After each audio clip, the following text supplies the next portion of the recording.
85।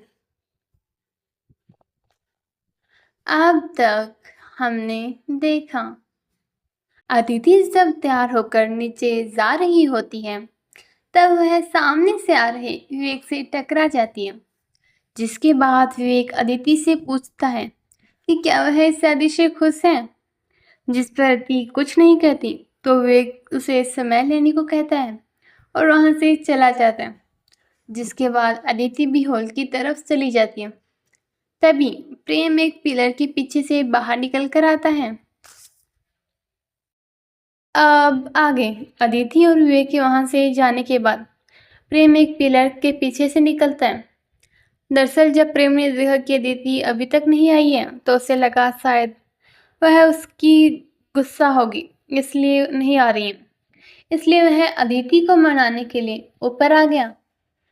तब उसने अदिति और विवेक को देखा जो बातें कर रहे थे, जिस पर वह उनके बीच में ना जाकर वही खड़ा होकर उन्हें देखने लगा और बाद में कोई उसे देख ना ले ये सोचकर वह एक पिलर के पीछे छिप गया। प्रेम ने उन दोनों को जाते देखा, जिसके बाद उसने एक नज़र उस तरफ डाली जहां से वह गया था, जिस पर उसे कुछ पुरानी बात याद आने लगी। पुरानी यादें। अब विवेक और प्रेम कॉलेज में थे तब दोनों बहुत अच्छे दोस्त हुआ करते थे, एक दूसरे पर जान छिड़कते थे दोनों ही। ऐसे ही एक दिन जब रक्षाबंधन का त्योहार था तब विवेक हर बार की तरह एक राखी एक बॉक्स में रख रहा था। तभी प्रेम उसे करते देख कर था। मुझे एक बात समझ नहीं आती, तू हर साल इस बॉक्स में राखी रखता क्यों है? कितनी बार पूछा मैंने तुझसे लेकिन तुम नहीं बताते हो। लेकिन आज नहीं, आज तुम्हें बताना पड़ेगा, आखिर तुम इसे राखी क्यों रखते हो? प्रेम की बात सुनकर विवेक उसकी तरफ देखकर कहता है, तू सच में जानना चाहता है क्या? विवेक की बात पर प्रेम अपना सर हाँ में लाते हुए कहता है, हाँ मैं सच में जानना चाहता हूँ, तो क्या तुम मुझे बताओगे? प्रेम की बात सुनकर विवेक उसकी तरफ देखकर कहता है, ठीक है सुन फिर, ये राखी मैंने तेरी वाइफ के लिए रखी है। विवेक की बात सुनकर प्रेम उसे तिरछी निगाहों से देखते हुए कहता है, तू मेरी वाइफ को राखी बांधने वाला है क्या? प्रेम की बात सुनकर विवेक उसकी तरफ गुस्से से देखते हुए कहता है, ओए पागल, मैं नहीं, वो बांधेगी मुझे।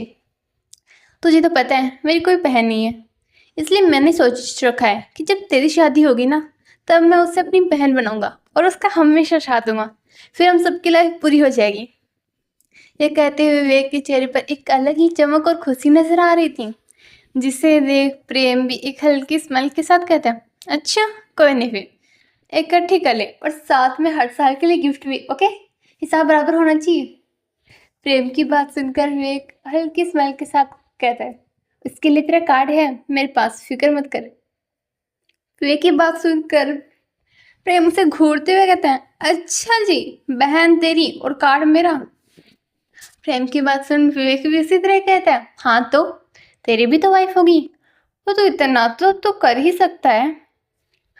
विवेक की बात पर प्रेम अपने आप को हंसने से रोक नहीं पाता और उसकी तरफ देख कहता है, इतना क्या तेरे लिए तो कुछ भी।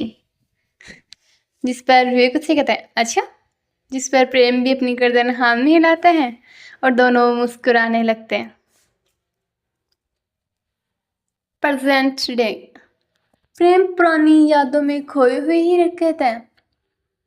पता नहीं था वक्त ऐसा दिन भी दिखाएगा जब हम दोनों एक दूसरे के इतना पास होकर भी इतने दूर होंगे, पर कोई नहीं, शायद वक्त को यही मंजूर था। लेकिन मैं खुश हूँ कि आखिर तुझे तेरी बहन मिल ही गई, जैसा तूने कहा था तू ऐसा ही करे। तूने दीदी को अपनी बहन माना, ये देखकर अच्छा लगा और ये जानकर भी कि तेरे और मेरे बीच में चाहे जो हो जाए तू अदिति के साथ अपना रिश्ता हरदम निभाएगा और कभी भी हमारे अतीत की वजह से उसे हर्ट नहीं करेगा।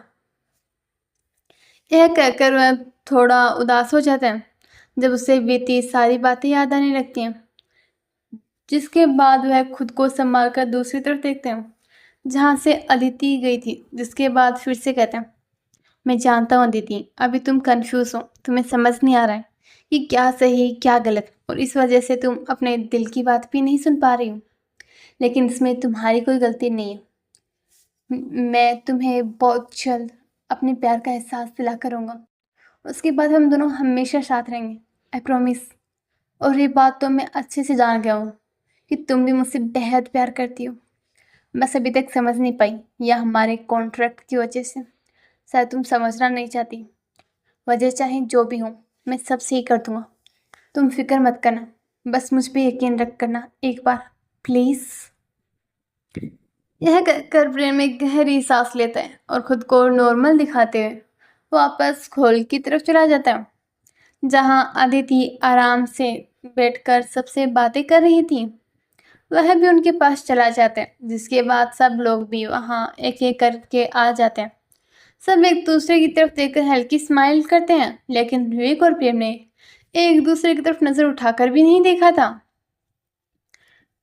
मिस्टर कपूर ने उन दोनों की तरफ देखा, जिसके बाद वह सिचुएशन समझते हुए कहते हैं, चलो फिर, जब सब आ ही गए हैं तो फिर खाना खाते हैं। मुझे तो बहुत भूख लगी है, मुझे यकीन है आप सबको भी लग रही होगी। मिस्टर कपूर की बात में हामी भरते हुए राज कहता है, सही कहा पापा आपने, बहुत तेज लग रही है, चलिए चलते हैं।